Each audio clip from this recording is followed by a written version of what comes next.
Discussions in this show should not be construed as specific recommendations or investment advice. Always consult with your investment professional before making important investment decisions. And now, Financial Renaissance with the Emms.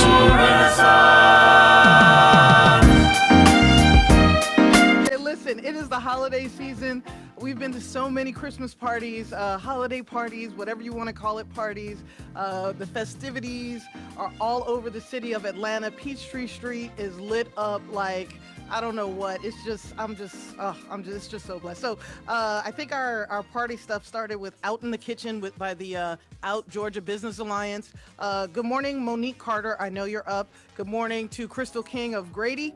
And then also I got to see it Out in the Kitchen. Out in the Kitchen is an event where they had LGBTQ plus and allied chefs come out and just give us like little tapas. There's probably 12 or 16 chefs that were there. And of course I saw, it was the Nick and Dex. Yes, and they used to cater for us, or I don't know if they catered for us, but they used to prepare dinner for us, 8 meals for the week for like under $150 or something like that, organic, yada, yada. They're doing really, really good. But now they have their own seasonings company called Indulgence, Ndulgence, spice blends. They have sea, land, and house blends, and the food was amazing. I got to have some gumbo, which I don't often get to have, but it was gumbo with chicken and sausage and some dirty rice. It was amazing. And then also want to give a shout out to Rocky Jones, the owner of Jones Climate Control. Anytime I happen upon a honest business person, someone who can take you down the path for thousands, but ends up only charging you less than 100 because it's a simple fix. So if you are needing any type of climate control, heating, AC, etc., go ahead and reach out to Rocky Jones, owner of Jones Climate Control in the Atlanta area, www.jonesvac.com. And then also this week, which was amazing, I got to go to the Carter Center. It was their Board of Counselors meeting, and I'll tell you about another big pharma company that actually did some really good work, great work in Africa. And then of course, the Georgia Association of Colleges and Employers, they had their DNI, which stands for Diversity and Inclusion Symposium panel with Sandy Mollett, and it was an incredible experience. But listen up. Do you know someone who's providing unpaid family caregiving? If you do, you want to wake them up. They may be living in a state that just passed a law to give paid family leave. We'll be back after these messages.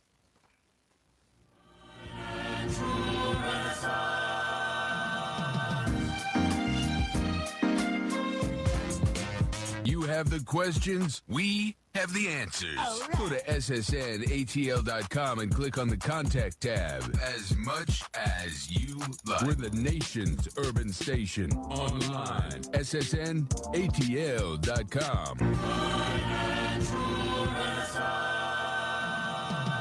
And we are back with Financial Renaissance with me, the Emms, your host, Emma Folks, certified financial planner, subject matter expert. That's right, I've written exam questions for the CFP exam. But listen, you are listening to us live on Sensation Station Network. You can go to sensationstationnetwork.com or ssnatl.com. You can also follow me during the week on Twitter, Instagram, Facebook, and YouTube at Emma Knows Money.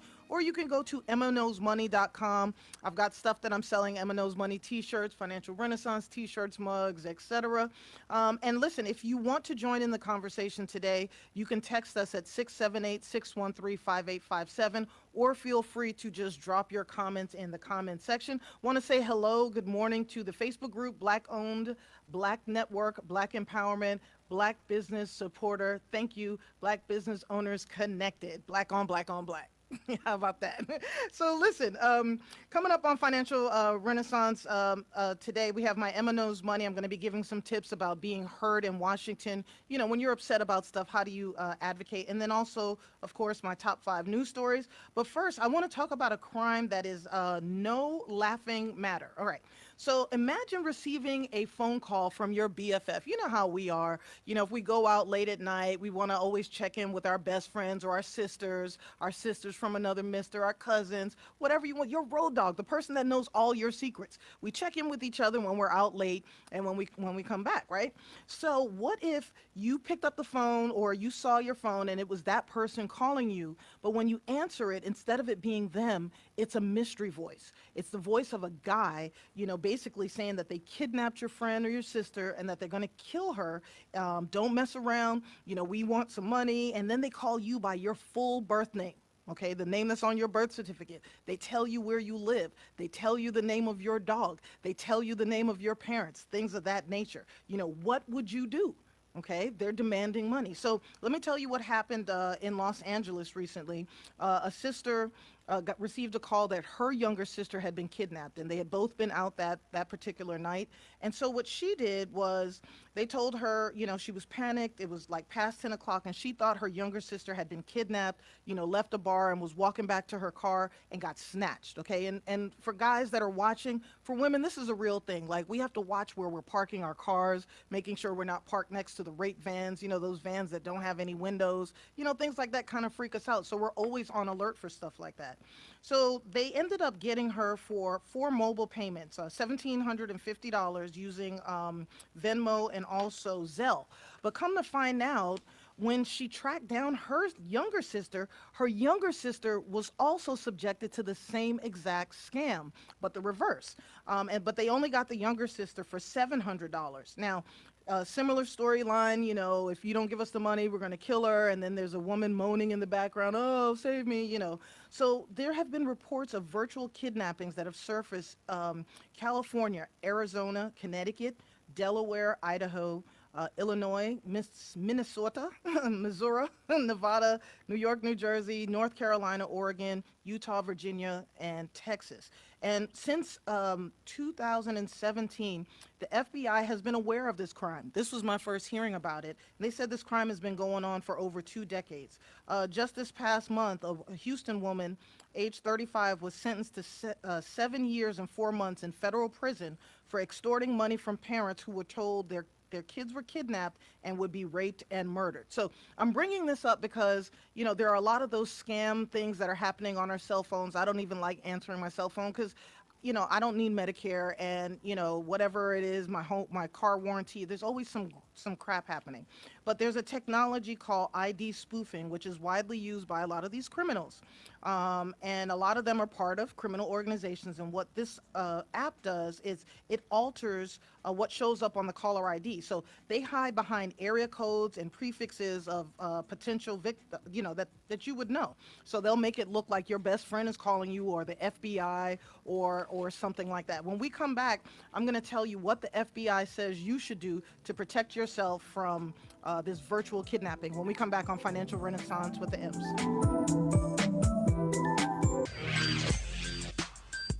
And we are back with Financial Renaissance with the Emms.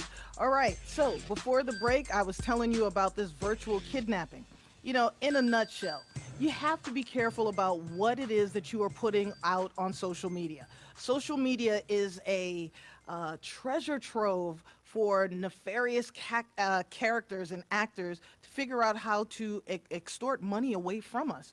There's even people that are locking down, if you have a smart home, they're also locking down your ability to get in and out of your home. So you're going to have to be very careful about it. So the FBI is also saying that that they're even targeting federal employees, and this is absolutely ridiculous. So yeah, I'll drop some more knowledge about this coming up later on in the show, or I'll drop it on the actual website. But something weird that I found out this week. What do you think the number of Americans that are giving unpaid caregiving to their family members? Think about that for a second. And out of that number, there is 34 billion hours of unpaid help that happens by American people after they leave work. They come home and they work some more. So a couple of states have passed a law. It's a paid family leave law for caregivers. And I'm really impressed with this. So just wanted to let you know, if you are a caregiver or you know someone who is a caregiver, listen up, write these states down because they may be entitled to some payment. So the state of California, this law is currently in effect. Maximum benefit is $1,200 a week, and employees can receive 60 to 70% of their weekly earnings for a maximum of up to about 6 weeks. The state of Connecticut, their benefits will begin January 1st, 2022. They'll get a maximum of about $780 a week.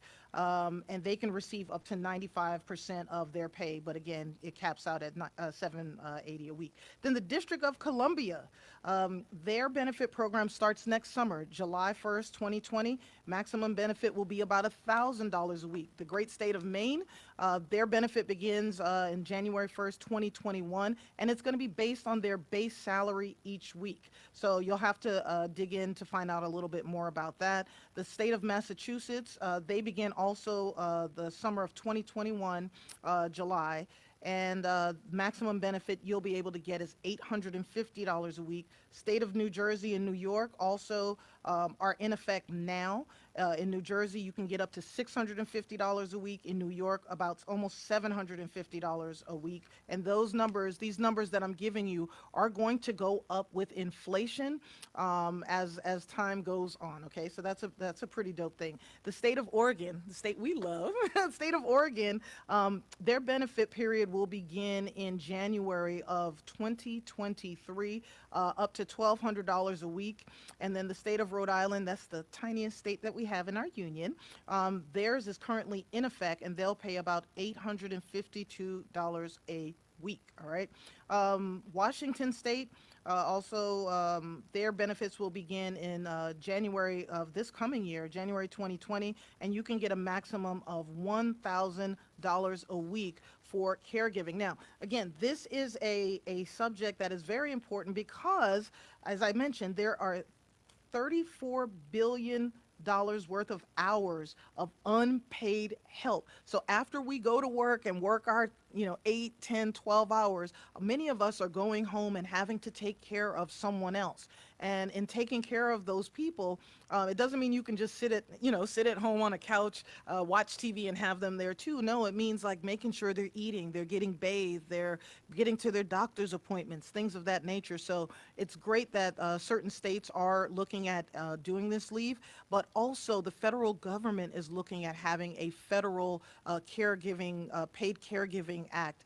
And again, there's so much going on in our country and in Washington right now. We're all focused on, what's happening with the president, but that's just one-tenth of all the other stuff that we have to deal with in our country. And again, there are a lot of people, if you're an employer and you see your employees at work and they're tired, et cetera, find out what's going on with them at home.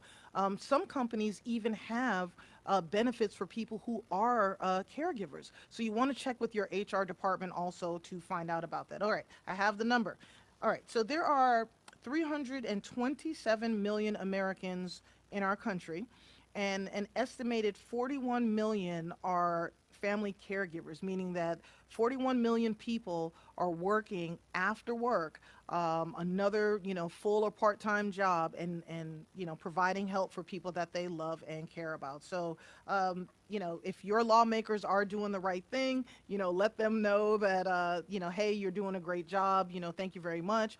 Or if your lawmakers have not caught up to this, you may want to talk to them and just reach out to them and let them know that, hey, we would like some paid leave. I think it's very, very important.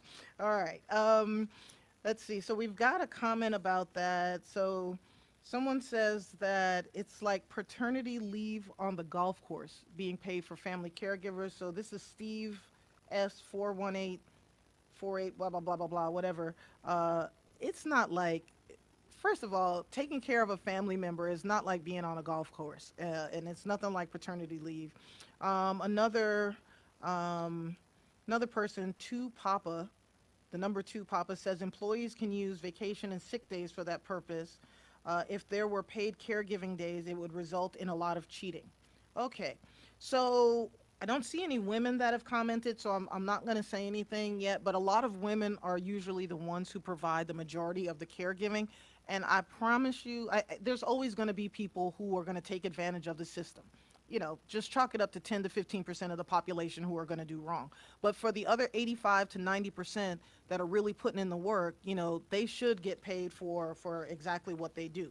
All right, so human trafficking is a sad issue in our country, in particular in my great city of Atlanta.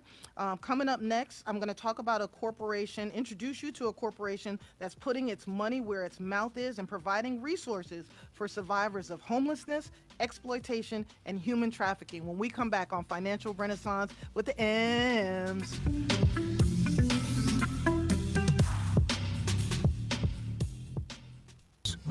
SSNATL.com is a Radio 2 Atlanta station, which provides a daily mix of awesome hits with smart talk. For the smarter listener, your choice just became clear. SSNATL.com. Radio that's not dumbed down. Good morning, and we are back with Financial Renaissance with the Emms. We have a great show today. Listen, we have a very important topic that we're going to be talking about, human trafficking, exploitation, homelessness. And because the topic is so serious, if you want to drop comments and have questions, we have professionals in the room right now that can answer those questions. You can go to Sensation Station Network on Facebook. You can drop your questions in there, or you can text us live here in the studio at 678-613-5857. For my Spanish people, 678-613-5857. Llámame. Give us a call. Let us know what you want to talk about. All right, so we have two beautiful guests in the studio this morning. We have Crystal Crawley, right? The Senior Diversity Program Manager at Randstad, source right. And then we have Jennifer Dial. Jennifer, what do you do? So I'm the team lead for the Higher Hope program. Right. And they're here to share with us about Higher Hope. And I mentioned earlier that there are some corporations out there that are doing good. And Randstad is a staffing service? That's a staffing correct. agency, staffing company? We are the #1 global staffing. The number one company global in the world. Well, good. Just to make you feel better, we have people from all over the world watching us. That's great. That's awesome. You're welcome. So listen, why don't we talk a little bit about just the problem of human trafficking? Can you define for our viewers and our listeners what exactly is human trafficking? Sure. So human trafficking is essentially what they're calling it now is modern slavery. So we all know the basic principles of what were behind slavery, Money. And it hasn't changed. Right. It's always about money. It's still a form of bondage. Right. But now, up to date, 2020, 2019, we're focusing on specific areas. So it's more about the human trafficking under sexual exploitation. So that can cover adult sex trafficking, child sex trafficking. It includes domestic servitude as a form of human trafficking. Yes. And so the reason why this topic is so important, I know a lot of business owners watch the show. And so sometimes unwittingly, the products and services that you're selling on the internet can be used for these purposes. Sometimes it's the clothing or the jewelry or, whatever it is that you're selling, it could be contributing to this horrific problem that we have in our country. We're here in Atlanta, and this is a global problem. This is a United States problem, but here in the city of Atlanta, it's a little unique, right? And Atlanta has been described as a major hub for human trafficking. Would either of you like to tell our viewers why? It's due to the transportation access. So we have the Hartsfield International Airport. We have the I-95 corridor that goes from Florida all the way up to Canada. Okay. And there's another situation where we're surrounded by 3 states that are also in the top 10 to 20 of trafficking areas. Yeah, one of the things that happens in Atlanta, and Atlanta's a great city. I mean, it's almost like we've got this underbelly of Gotham, this sliminess that goes on, but we have a lot of conventions here. We have a Absolutely. lot of conventions and we have a lot of major sporting events that happens here. You know, NCAA final this and the SEC that, and, you know, the college sports and the Super Bowls and, you know, all these different things, not a World Series, but a lot of these different events and stuff that come here. And with that comes the trafficking. And one of the things that I've noticed in hotels that I go to now, there are signs in the restroom. We went to Mexico about a month ago. There were signs all over their airport. So we're starting to see signs, and, you know, I forgot what we were watching one day, and they were saying to watch the women. You know, just watch women and their reactions with men when they're together. Like, what is it? And you're supposed to ask, are you okay? Something, there's something you're supposed to, and I know Sean Smash Jet, she actually goes out and she goes to strip clubs and she goes and walks the streets and tries to bring people in. So she's probably upset with me right now, but I know there's something that you're supposed to ask people to see if they're okay. So what else can you tell us about the program, Higher Hope? Yes, Higher Hope. Higher Hope. Can you tell us about the program, how it got started, and just how did Randstad just get involved with this? Okay. So, yeah, it's one of our corporate social responsibility programs, and it was developed approximately about 5 years ago, and initially started for children who were aging out of, who are graduated from high school. Okay. So then we kind of decided, okay, we needed to do something more impactful. So how can we impact our community and provide, you know, services or opportunities for our employees to also engage? So they created the Higher Hope program. The program is a program that is for women who are ages 18 to 40. Okay. And essentially it's a career readiness program that provides apprenticeships, job placement opportunities, as well as on-the-job training. I like it. So it gives, from what I've been reading, so it gives 35 weeks of career readiness training. 35 And weeks. I don't know any other program, and there may be others, right? But when I met you, right, I found out about it, and I was thinking, why don't more people know about this? Like, what a great way to give back and help people that have been victimized and that were forgotten about by our society. Let's see. What do you want to say? You're sitting over there real quiet. I can share a little bit Jennifer. of my experience. Okay. So I actually started out as an apprentice back in April of 2017. Okay. So during the apprenticeship, I was able to gain amazing skills, really hone in on my leadership skills.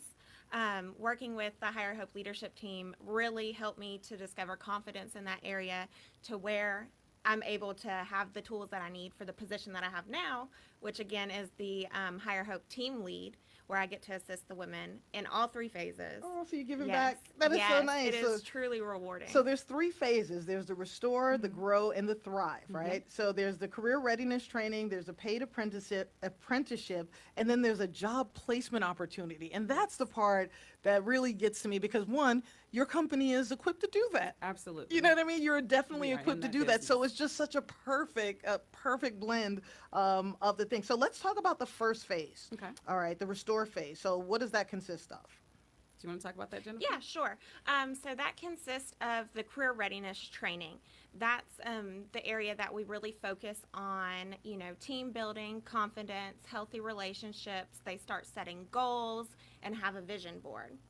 Okay, nice. And so is that a 10-week? That is the 12-week 12-week, portion. okay. Yep, that is the unpaid portion. Okay. It is, we only ask that they commit to a Thursday and Friday. So Thursday is an all-day event in the Alpharetta office. Friday's at our Cumberland location. That's only half of a day. Now, is the program open to anybody? Any woman that's Between ages of 18 and 40. who's looking, you know, to really reintegrate into the workforce. Yes. So we are targeting kids aging out of foster care now, some high school students who may not want to go the direction of college Okay. or the services. So we're looking to make sure that we're able to impact our community by anyone who needs the assistance. Okay. When we come back on Financial Renaissance with the Emms, we're going to talk about the other phases of this great program. And again, any questions that you have, go ahead and drop it in the comment section. See you in 300 seconds.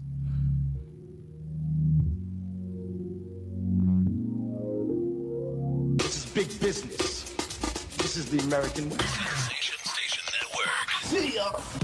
And we are back with Financial Renaissance with the Emms. We are live on Sensation Station Network, ssnatl.com. Again, we have a very serious subject, but it's a very touching. Like, listen, anytime there's a problem, there's always problems, right? But the flip side of a problem is a solution. And what we're talking about this morning are solutions to the human trafficking issue. And it's the holiday season. So for you entrepreneurs out there, for you business owners that are figuring out ways of giving back, it's not always monetary. Sometimes it's by helping to empower people who were victims of exploitation, homelessness, human trafficking, etc. So that's the best way to give back, is to reach out to Randstad and let them know that, hey, we want to hire. If you've got some people that you've trained up that are ready to be reintegrated or integrated into the workforce, and they want to make an honest living the way they want to do it, be in control of their own lives, then go ahead. You can reach out to Crystal and she'll tell you how to do that. So listen, we have Crystal Crawley. I've watched a lot of Downton Abbey. Oh, I love So Downton it's like Abbey. Crawleys, Yes. but it's Crowley. And we also have Jennifer Dial. Yeah. Hi, Jennifer. Hi. How you doing? Good. So we are talking about Randstad and how they have a program by the name of Higher Hope. And Higher Hope is a program that takes women from the ages of 18 to 40 and gets them through training and apprenticeship, paid apprenticeship, Yes. and then gets them into the workforce. So it's a 35-week of career readiness training, paid apprenticeship, and then job placement opportunities. Before the break, we talked about the first phase of the training, which is Restore, and that's 12 weeks of unpaid leave, just 2 days a week, Thursdays, all day Thursday and Friday, right? But then from there, we go to the grow phase. And who wants to tell us about the grow phase? I'll talk a little bit about All the right. growth phase. So the growth phase is really the apprenticeship. So this is where we provide that hands-on training into being a person or individual having the ability to work in an office space, doing a lot of admin work, also employment specialist, which is more like a recruiting coordinator or a recruiter.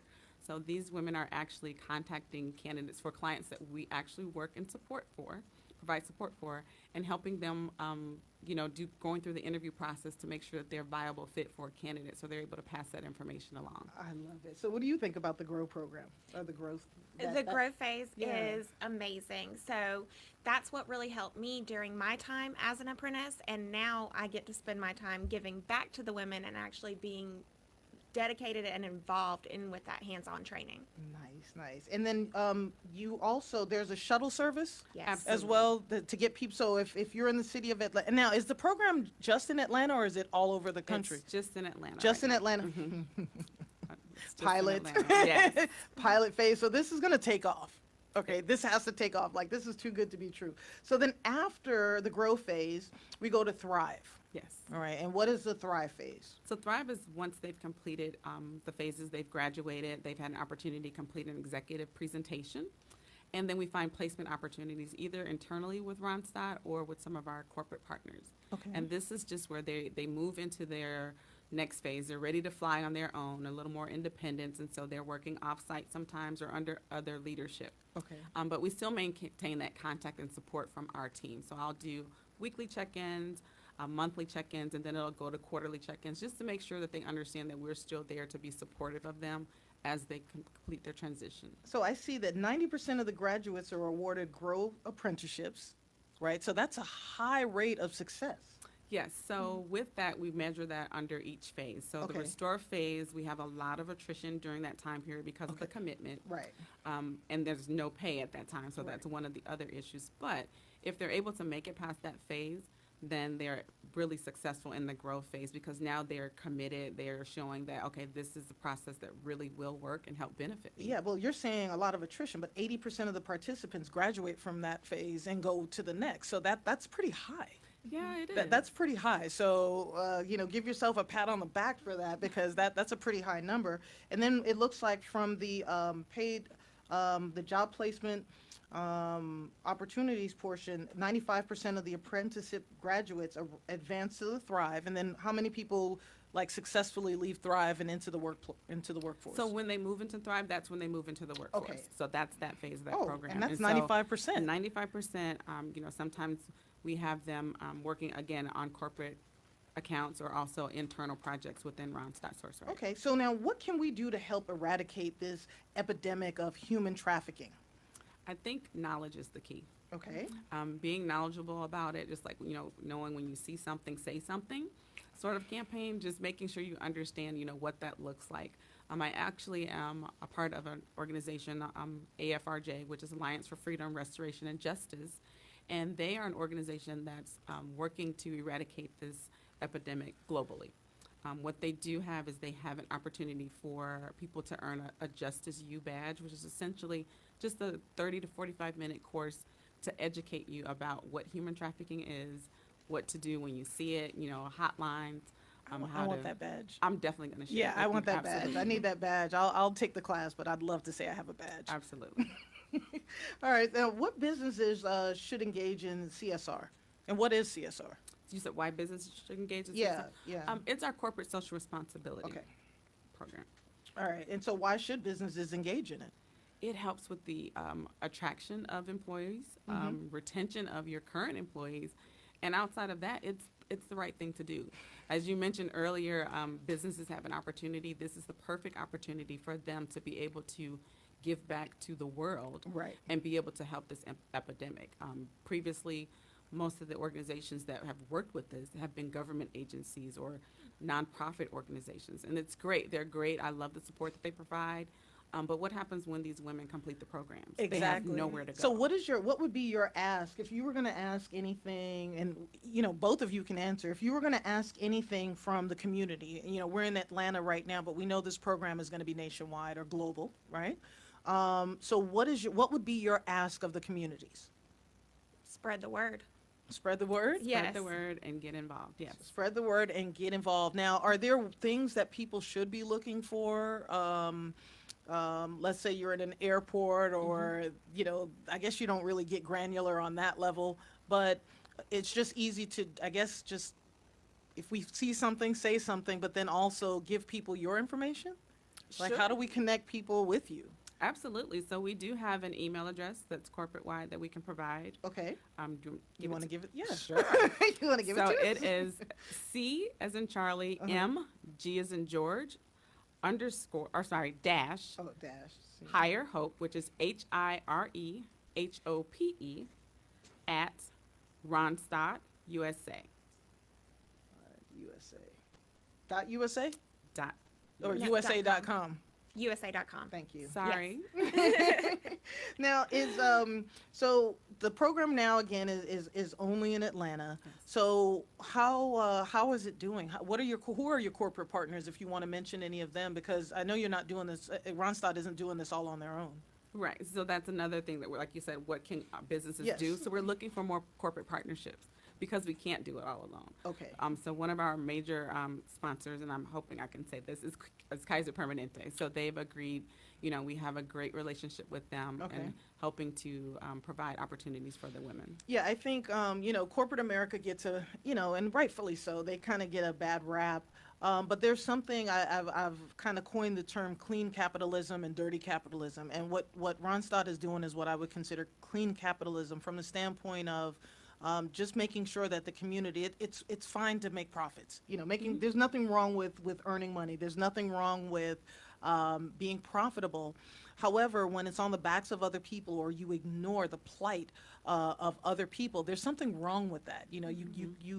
As a whole, as a country, as a whole, we need to be able to pull together and help each other out. And what you're doing is going to strengthen our nation because you're giving us much needed work. We need workers.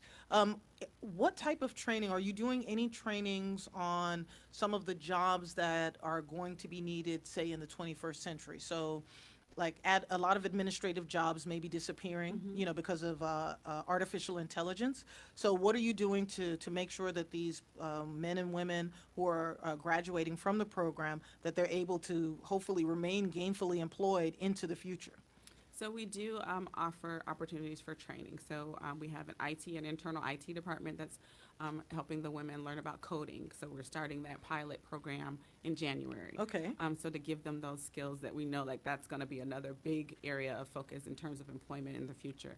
And we also give them the opportunity to provide training on things that they're looking for. So I have one person who's actually studying her Six Sigma training. Wow. What about anybody getting into nursing? So we don't have any nurse, so we recruit for nursing, but we Okay. don't actually have like the training to be able to provide for nursing opportunities. Okay, yeah, I But would like to see that happen because I know that's Yeah. another one of the industries where they're hurting for. They need more nurses, That's right? They surprising. well, it's a lot of hard work. Yeah. It's a lot of hard work. So I understand. I understand the why, and you got to deal with blood and guts and fecal matter, stuff like that. So sorry. It's Sunday. It's Sunday. But what else would you like to tell us about the program? The program, I think, is the best program that's out there. It's a free resource. So all we're looking for is your dedication and commitment so that we can live, like you said, walk the talk based Right. upon our company. So it's built up on one of our principles, one of our 5 core values, which is simultaneous promotion of all interests. And it simply means that we see the bigger picture and we want to make sure that we're doing everything that we can do to support our communities. So yeah, I love the way you tie that back in with the values because a lot of times there's that we've got our mission statement, but we do everything against it. Right?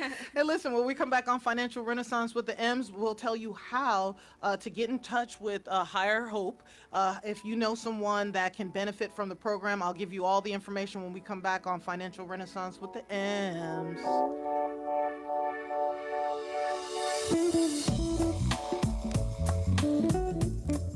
We tell you just like your mama tell you. Be humble when you need to, but don't take no. Time to smarten up and listen now to radio that's not dumbed down.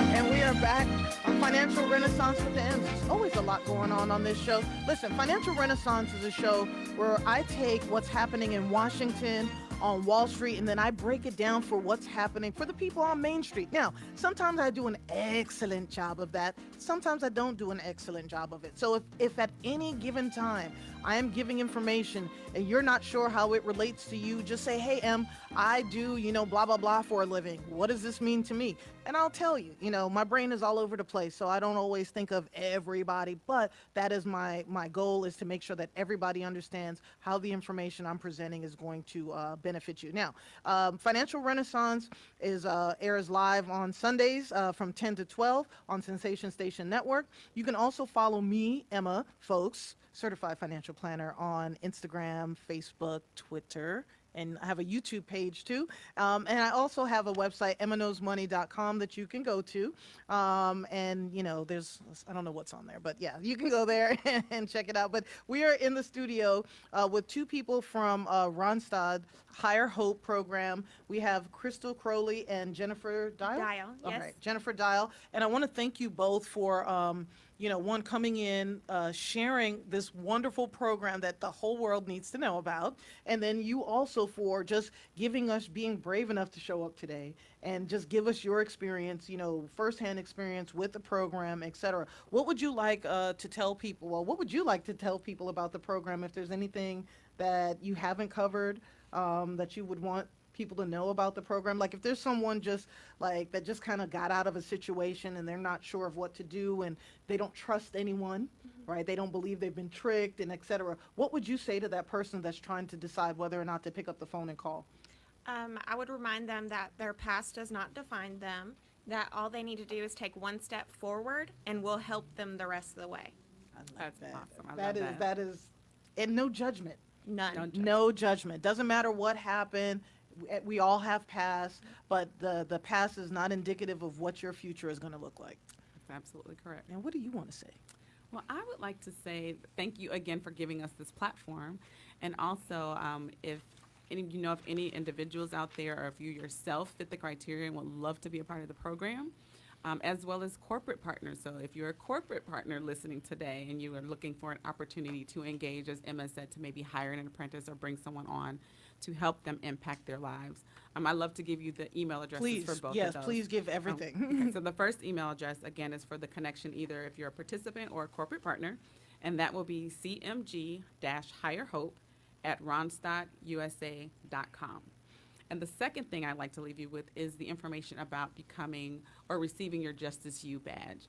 And again, this badge gives you knowledge, understanding of what human trafficking is, and it's an opportunity for you to also be able to impact your community, even if it's not through any of the other avenues that we have, but definitely when you're at the airport or when you're traveling or to some of these events. And that email address is justiceyou.engagetogether.com. And I think I love that. And I think everyone should just make a commitment, as we're going into 2020, 2019 was crazy, with a lot of the political stuff, a lot of the global stuff going on. We as a people are better than what we're seeing on the news. And I feel like the issues that we're fighting each other against are so they're so passé. Like, why are we talking about this stupid stuff like race and religion and I don't like you because you don't look like me? What are we gonna do when the aliens come down? You know what I'm saying? Like, yeah, they don't look like us either. Matter of fact, their heads are shaped funny. So we need to figure out ways of coming together, and the program that you have is a way of helping pull us all together because we're born into this world. We were born on the right side of the border. As I like to say a lot of times, we had the benefit of we don't choose what country we want to be born in, and we don't get to choose the circumstances that we're born in. We're dealt a hand, and we just have to deal with it. And what you're doing is helping people take charge and take back control of the hand that they were dealt and changing that around. So, kudos to you, and you just earned some wings. Thank you. You just earned some wings as well. Hey, when we come back on Financial Renaissance with the Emms, I'm going to give you some by the numbers. We'll talk about millennials and home buying. It's going to surprise you when we come back in 300 seconds. Administration. SSNATL.com.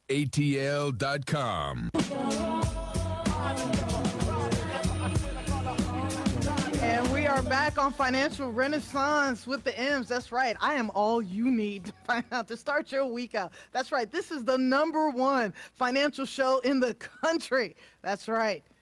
Thanks, Mom. All right. So before the break, I was saying that there were some numbers I wanted you to know about. Okay. So 38% of United States. So let's see. Let me make sure I get this right.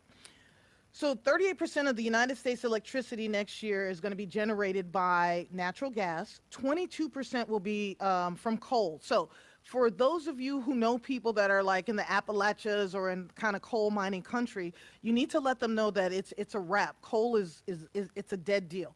20% of our electricity next year will be coming from nuclear power plants. Shout out to my University of Phoenix alum at the San Onofre power plant in San Diego County, California. I see you.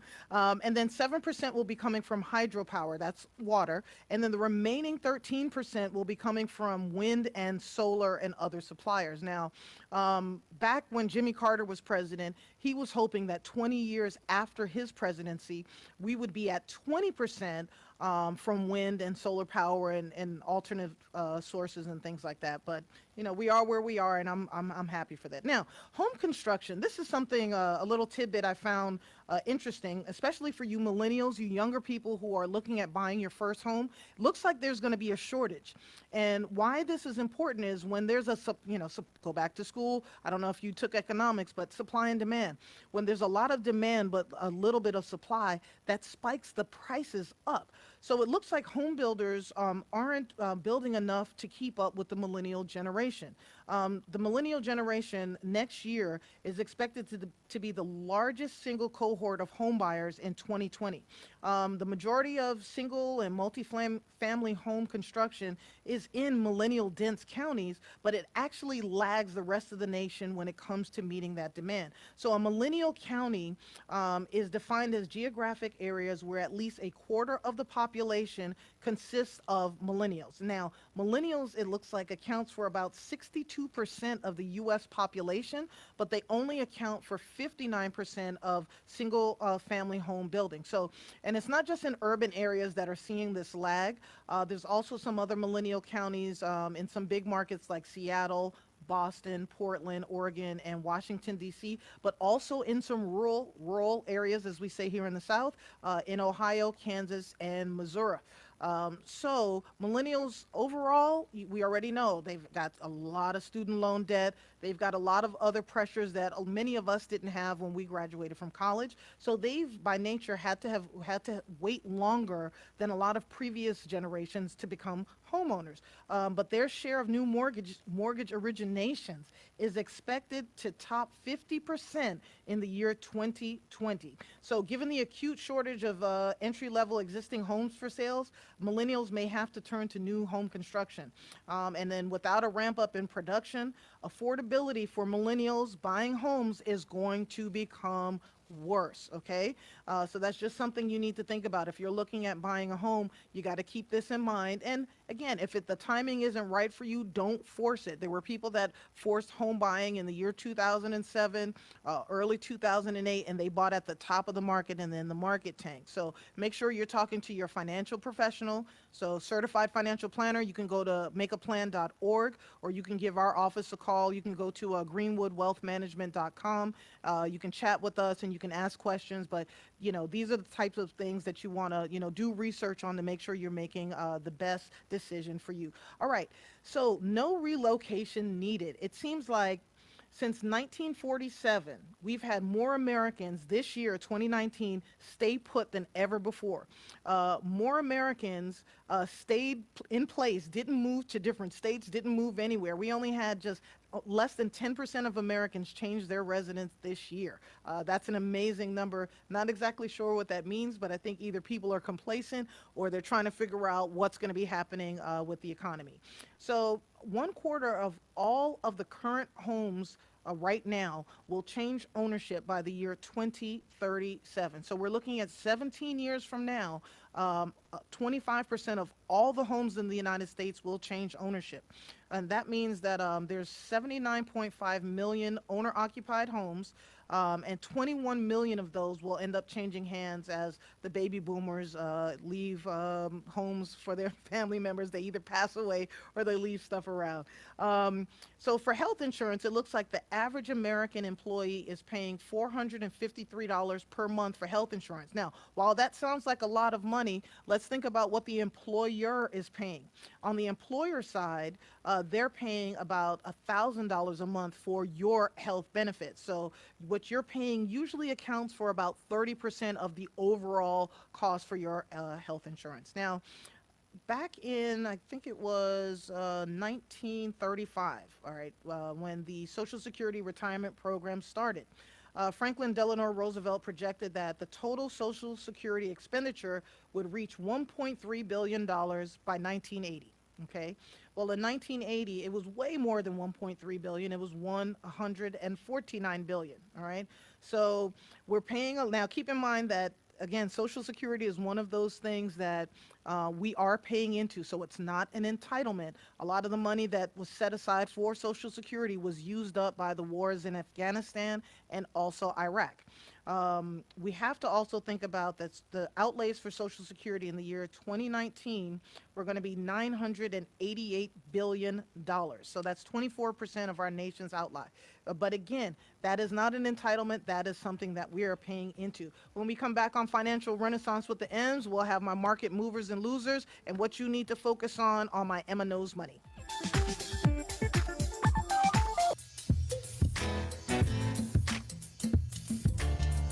We are back with Financial Renaissance with the Emms. What a great group of guests we had on the show today. It was amazing. But let's start off with my market movers and losers. All right, the jobs reports number came out. And for those of us in the financial world, when those numbers come out, we get all excited. And they come out every month. But why people get excited about these numbers is because businesses, banks, everybody makes decisions about whether or not they're going to hire employees, if they're going to freeze hiring, if they're going to lay people off based on these numbers that come back from the United States government. So for the month of November, we actually exceeded expectations. So they expected we would have 187,000 new jobs created, but what was actually created was 266,000. So again, that means that the economy isn't fully contracting. So when we look at the jobs numbers, if every month after month, if you hear me saying that, we didn't hit expectations and jobs numbers came in lower than expected, that means that layoffs are coming around the corner. That means that customers that you have, if you're a business owner, that means that customers that you have, they may not have the money to buy your product or service. So paying attention to the jobs numbers kind of shows you what's going to be happening happening, it's kind of a ripple effect. If the jobs numbers are bad for several months in a row, then that means 6 months, 3 to 6 months down the road, things may just start to go catawonky, okay, for you, or, things just may not be happening right. So that's why we pay attention to those numbers. Now, the unemployment number kind of ticked down a little bit to 3.5%. They're saying that it's the lowest unemployment rate since, 1969, and I call BS. Unemployment numbers may be down, but underemployment numbers are up. People aren't making the money that they need to. Now, one of the reasons why the jobs numbers looks good has to do with General Motors. They had a strike a couple months ago, and so now that the strike is over, they actually added about 41,000 jobs in the manufacturing sector. And also average hourly earnings rose a 0.1%. So a couple pennies over a year ago. Now, the news isn't all good because holiday shopping retail added only 2,000 new hires, okay? So last week we talked about Cyber Monday and Black Friday sales and things like that, and most of those sales happened on the internet. They weren't in brick and mortar stores. And why is this important? Because retail is dying, okay? This year, 9,000 American retail stores have closed, over 9,000, okay? So if you're trying to figure out what to do from a career standpoint, from a job standpoint, you want to find a career or job that is going to be hiring in massive droves into the 21st century. Now, mining, which I think they do for whatever, coal, a whole bunch of stuff, they lost 7,000 positions. So since May, 19,000 mining jobs have been lost. So if you live in a city, doesn't matter to you. But if you live in rural America, or what they call, not on the coast, there are mining jobs that are very important. And so if 19,000 mining jobs have gone, then it is also time, and many of us have families that, aren't on the coast. We need to talk to our family members and let them know, prepare for the future, okay? The future is coming, whether we want it to come or not. It is going to be here, and we have to figure out how to, basically what to do. So some things that also happen has to do with our president, Donald Trump, and what he did with what he did over in Europe last week. So he went over for the NATO assembly, whatever it is they had all the NATO nations get together. And what President Trump asked for, and I absolutely agree with, has to do with getting other countries to commit to making payments to NATO. Now, NATO's kind of like the world police or the world army, like it, hate it, whatever. It's what's been keeping the peace since World War II. So the United States of America we put the majority of our budget, of the money, into the NATO budget, okay? But NATO is made up of more than just the United States and the European Union countries. There are other countries involved. And what President Trump has done is he's went overseas and he's like, look, everybody has to pay up. Everybody should be paying, if not their fair share, at least 2%. That's what he asked for. And so, sometimes his messages kind of get lost by some of the other stuff that he does, like when he gets on Twitter and he makes fun of people, things like that. But there are some good things that our president is trying to do to strengthen our country. So shout out to him for that. Let's see. There are, 43% of student loans are actually in distress right now. That is an alarming statistic. What that means is, as we look at the jobs numbers, as we look at what's going on with the student loans, things of that nature, it's letting us know that Americans aren't earning enough. And if Americans aren't earning enough, Houston, we have a problem. When we come back on Financial Renaissance with the Emms, find out if the Department of Education is sending us to salvation or to slaughter when we return in 300 seconds.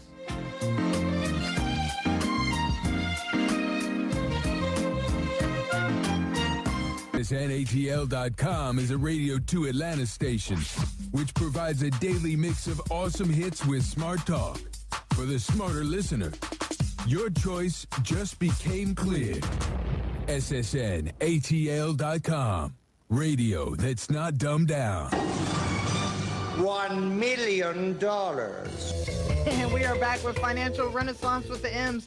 time for my top five news stories of the week. But first, I want to say thank you to Radio Show Listing and also True Black Our Story Matters for watching us here on Financial Renaissance with the Emms. All right, so Betsy Devos, she is the, whatever, czar of the Department of Education.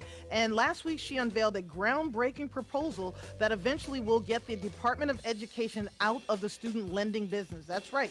So what she said was that right now, the Federal Student Aid, FSA, is the nation's largest provider of financial aid, and she wants it to be spun off from the Department of Education so student loans can be better managed and administered. We'll see what happens. Don't know if she's, our salvation or if this is going to be the slaughter to many people.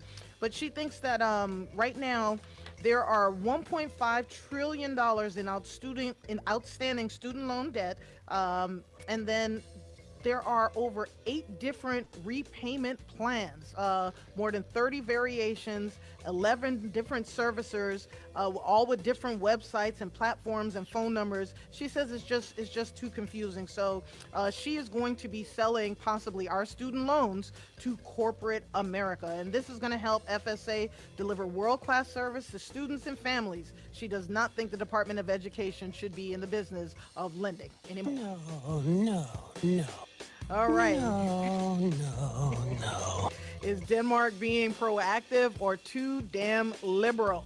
Well, in the UK, their Labour Party is campaigning on scrapping university tuition fees, okay? And why would a country do such a thing? Well, this week in France, students have been protesting because, wait for it, rising living costs, okay?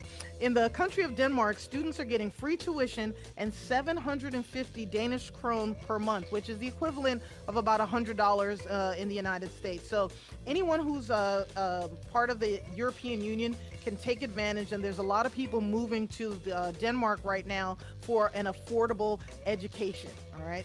Everywhere around the world, kids are hurting. Oh, yeah, Donald Trump is taking on the world. He got him dukes up.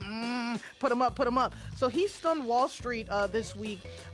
He came back early from his trip to Europe with a tiny stroke of petty, and he dished out equal opportunity, who's laughing at me now, tariffs. That's right, France, you get a tariff. That's right. He is not happy with the French government because of Les GAFA. It's a 3% digital tax that's been put on GAFA, which is Google, Apple, Facebook, and Amazon. So as a result, you can expect the prices of wine, cheese, makeup. That's right. The cost to beat your face is going to go up. They're looking at levying 100% tax on $2.4 billion of French products, including cheese, porcelain, and handbags. You know who else got a tariff? Brazil and Argentina. Boom, you get a tariff on steel and aluminum products. Now, this one may backfire and it may end up hurting our manufacturing sector. And then boom, China, they get to keep the tariff that we said we put in place. So Trump is set to impose $160 billion of tariffs on Chinese goods on December 15th.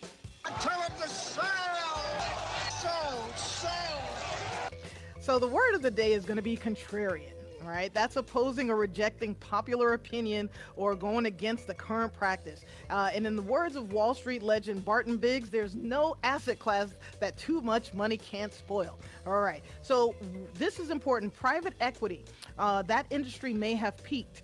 And so they've been getting double-digit returns for over a decade. And so for those of you that are receiving pensions or looking at receiving pensions, this has been a great thing.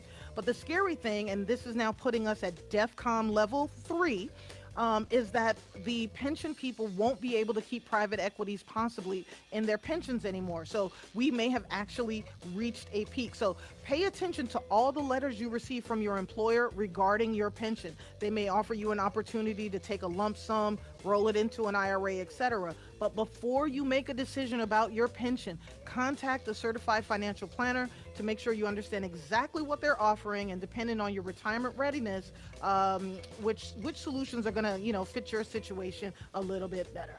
Do not. Listen, so it looks like administrative jobs used to help propel a lot of women into the middle class, and now they're disappearing. The United States shed more than 2.1 million administrative and office support jobs since the year 2000. So that's the new millennial. So the Labor Department is just showing that this used to be a path to the middle class for women without college degrees. So it looks like a lot of these jobs disappeared before the Great Recession, and they're not coming back. The Labor Department predicts that secretaries and admin assistants will see the largest job losses of any occupation in the coming decade. So we're looking at 2020 to 2030. If you are a secretary, an executive assistant, an administrative assistant, your job may actually you may get laid off. One of the things that's happening with this is that Main Street is saying that, hey, the jobs numbers don't look that good. This doesn't look like the best economy ever for about 40% of Americans who are still struggling to pay their bills. But hey, this is the cards that we were dealt, and it's important that you just pay attention and realize that AI and robots and things like that are going to be taking jobs from many, many, many of us Americans. When we come back on Financial Renaissance with the Emms, my Emma knows money.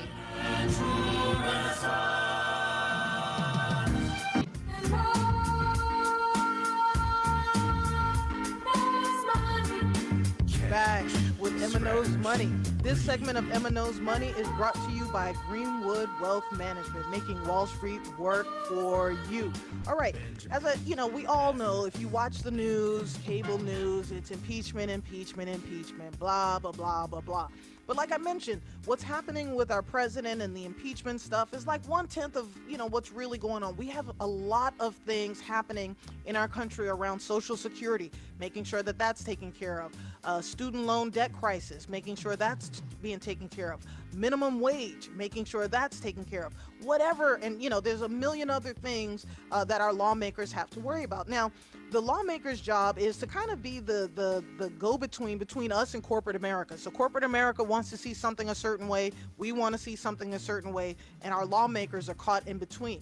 And so what we need to do is reach across that aisle and talk to lawmakers. We need to not yell at them. And what I want to do is teach you how to be an advocate for yourself. We're not like corporations. We don't have, high-powered lobbyists running to Washington and whining and dining and schmoozing these people and taking them out for drinks and all that other stuff. But I'm going to tell you what you can do to be an advocate for yourself. All right.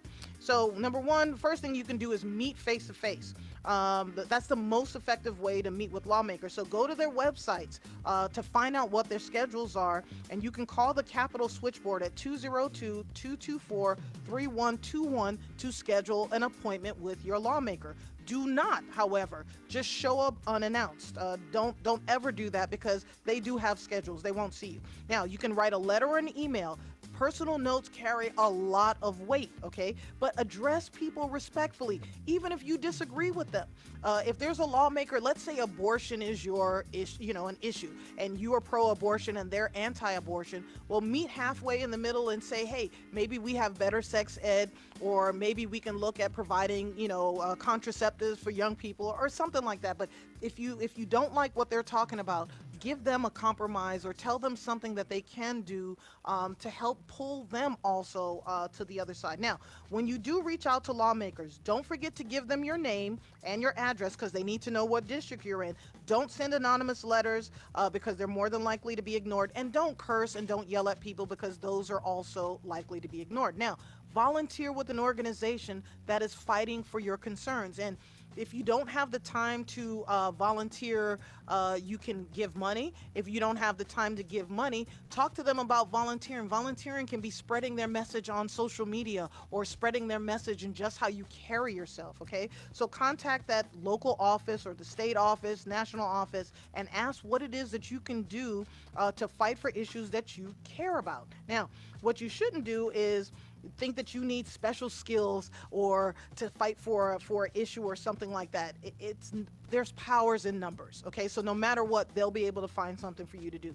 The other thing you can do is join a group that you care about. They've got grassroots organizations. They can really change the opinion in Washington, D.C. So check your library or the internet for the Washington Information Directory, and you can find groups sorted by topic. So band together with these people, whether it's joining joining a formal group or just gathering with like-minded people, again, there are power in numbers of people. Now, what you don't want to do is use a group email template for sending to, a lawmaker or a power broker or something like that. You want to use, again, make sure that if it's a letter coming from a group, it's got everybody's signature and, there's letterhead or there's a website or something like that so that they know that you are legit. Now, this is the one that I like, is starting a petition, and some of these have worked. There was a petition to allow some female aviators to be buried at Arlington National Cemetery.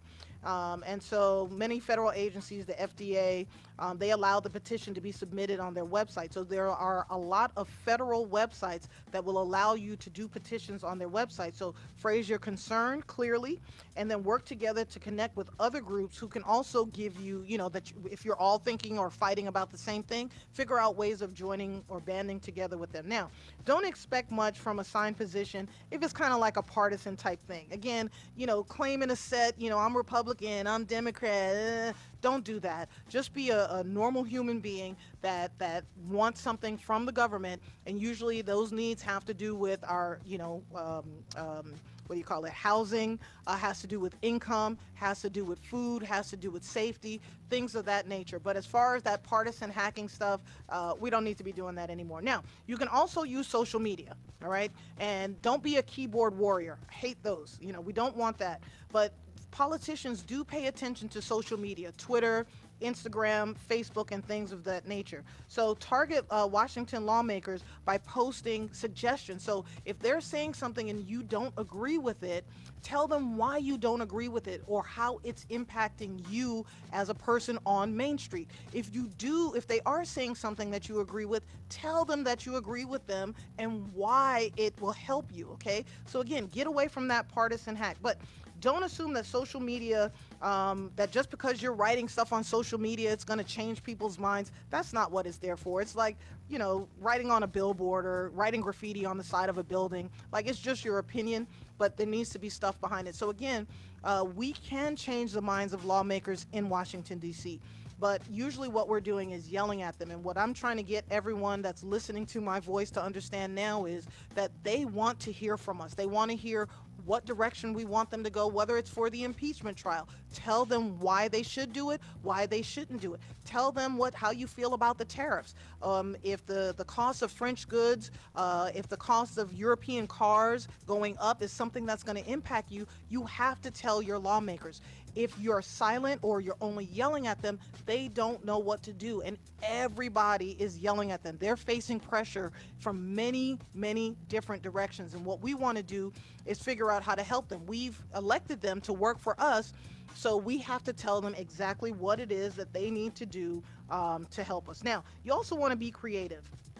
Sometimes being heard is all about being at the right place at the right time. So some examples that you could do is, like, if you're at an event and you run into a politician, you can respectfully ask them if you can, talk to them and just kind of, build with them, bond with them, talk to them. Another thing, sometimes if you're out and about and you see someone and you have the opportunity to talk to them, do that. If you know someone who knows a politician, utilize them. But again, do it in a way that is not going to get you arrested. Don't show up at a politician's house picketing or protesting or anything like that, and that's not going to help. It'll show that we are displeased with them. But what I'm looking for is for us to come together as a nation and to provide solutions to our lawmakers so that going forward, we're 20 years into this new millennium, and I want to make sure that the rest of the millennia is not like this was. So that's my tips on Emma Knows Money, is how you can be an advocate for yourself in Washington, D.C. Be a beast until it's time to do what real beasts do. Unleash your beast. Write your history.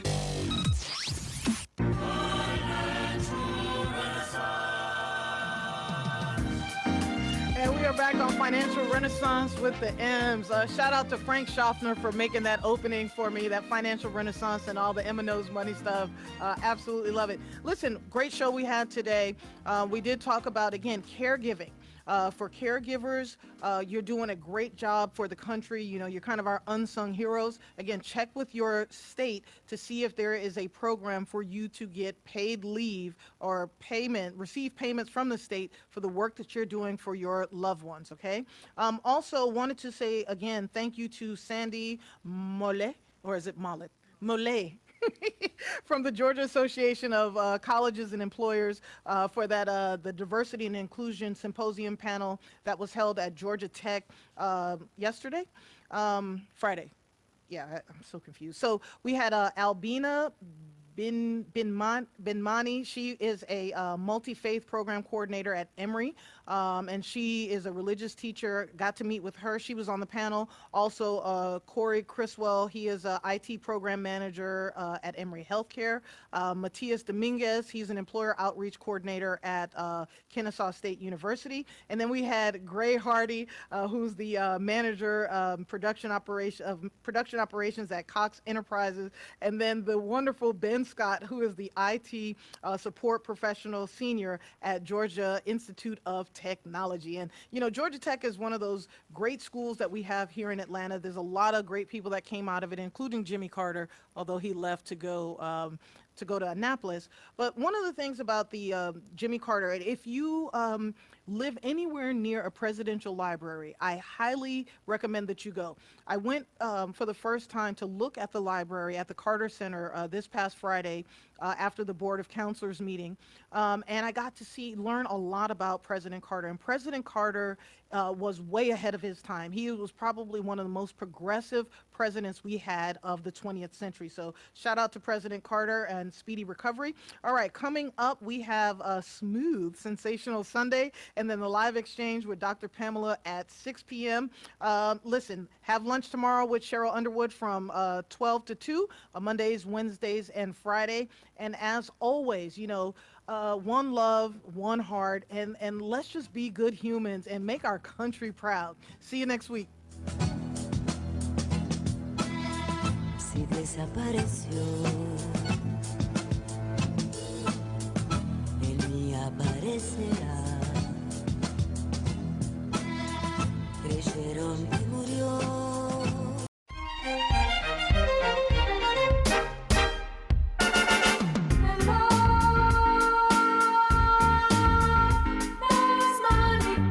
Cash, scratch, green.